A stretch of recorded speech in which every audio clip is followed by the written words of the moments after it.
You know, when I first started reading the chapter, I was confused. I was like, why in the world are these guys called snakes? You know, and I never, no heavy, with the snake and whatnot, but and I just never really registered in my head. But after reading this week's chapter of Haikyu, I now understand why. Look, these guys are ridiculous because the Nohebi, especially Daisho is a bastard, but I love it because these guys know how to get in your head, but they know how to get it around the referees. So they're gonna constantly use, all these methods of either trash talking that's gonna get in your head, that's gonna mess you up, and then they're actually going to hit you. Like whenever they blasted my boy Yamamoto, and then he proceeded to say, "I'm sorry."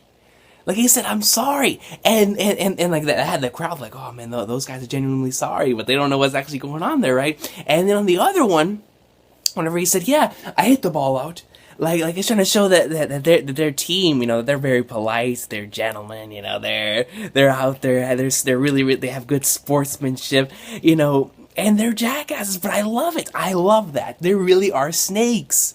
It's like they have everyone on their side.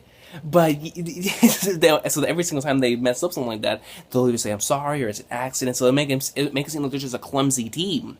But in reality, they're just so well calculated, and their mastermind behind all of it is Daisho, especially there at the end with that savage face he had. And when Kozume states that you're in for that they're in trouble, or that those guys are gonna be troublesome, they're gonna be freaking troublesome. And man, but I have to hand it to Yamamoto, man. This guy was pissed, and he got hit right in the face. Get right back up and said, "We're getting right into it." So right now the game is pretty close between Nekoma and freaking no Heavy.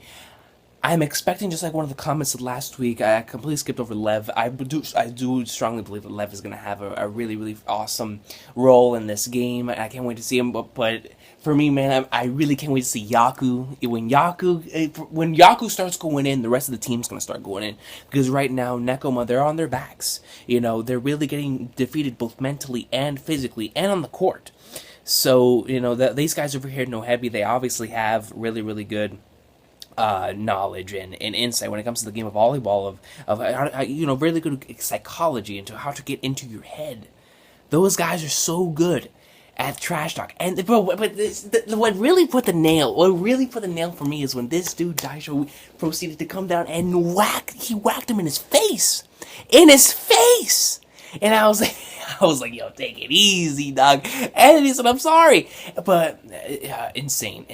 But for right now, it's still, Daisho is the guy that you have to look out for on their team.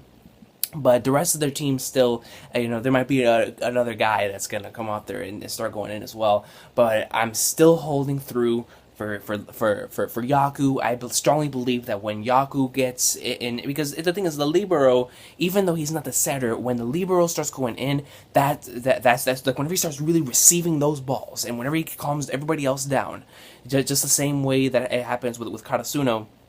Then they're going to start going in, because of course the team has to revolve around Kozume. When Kozume as the setter, when she's going in, and Kudo as well. Whenever those guys start getting hot, of course, they're going to go in, but it's going to start off with that receive. It's going to start off with Yaku. So after Yaku's going to start the chain reaction, it's going to lead to Nekoma getting the victory in this game. But they're going to have to get some mental fortitude, because not only is Nohebi good at what they're doing, they're just like Nekoma in a sort of aspect to where they will drag it out. Their endurance, these guys will drag it out up until the very end. They're like Nekoma in that aspect. So this is going to be one hell of a game of chess. I strongly believe that Nekoma's going to come out on top. I think that their coach is going to learn their secrets, and Nekoma's going to come back with a really awesome strategy. But I think right now they're just chilling, and just like Nekoma always does, they observe for like the first round, and then they're really going to start going in the next couple rounds, because it's still a close game, even with all the trash talking, with all the fouls, and with all that stuff. It's still a really, really close game. So yeah, this week's chapter of Haikyu gets a good sauce from me. Once again, just really can't wait to see what's about to go down. And damn it, Daisho is a bastard. Daisho is a bastard, but I love it. And Nohebi, after this week's chapter, I've really grown interest, I guess you could say, because before then I wasn't really that interested in them. But after this week, these guys are snakes. they're well deserved that title, and I'm excited to see where the battle's gonna go from here on out. So you guys have announced this video. Leave me your thumbs down below on this week's chapter of Haikyu. Can't wait to see my boy Yaku go in. But you guys have an awesome one, man. Yeah.